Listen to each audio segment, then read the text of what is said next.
Mix by Yadav films Bhojpuri Sonu Chauhan.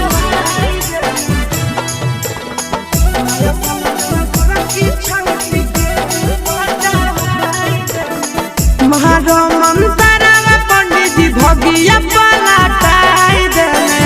महारो मंतरा पंडित जी भगिया पलटाई देने। 2023 में गोरखी के पटवाई देने।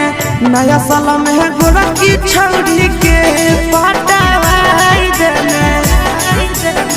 बंधी दो तावीज जंतर भगिया चमकाई देने।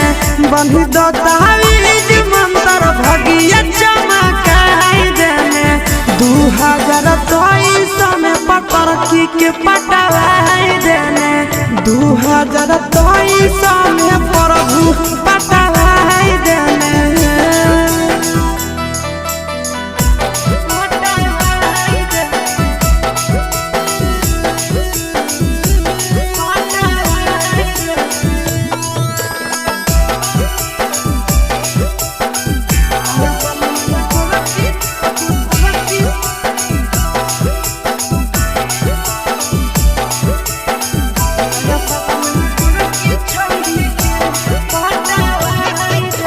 इक्कीस बाईस बीत गई बाबा हमरो खाली हो।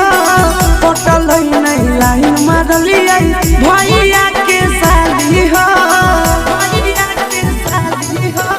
21 22 बीत गई बाबा हमरो खाली हो। पटल नहीं लाइन मारलिया भैया के साली हो। करऊ पहकार प्यार देके सटावाई देने। करऊ पहकार प्यार देके सटावाई देने। 2023 में पटरखी के पटवाई देने। नया साल में हम देवता पटवाई देने।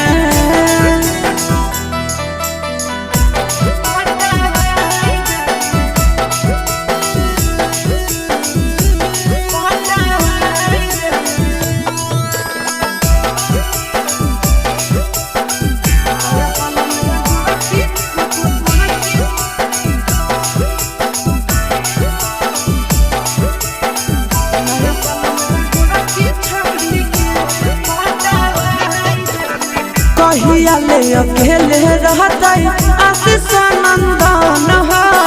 भेलिए जवान बाबा हमरो लागे न मन हो।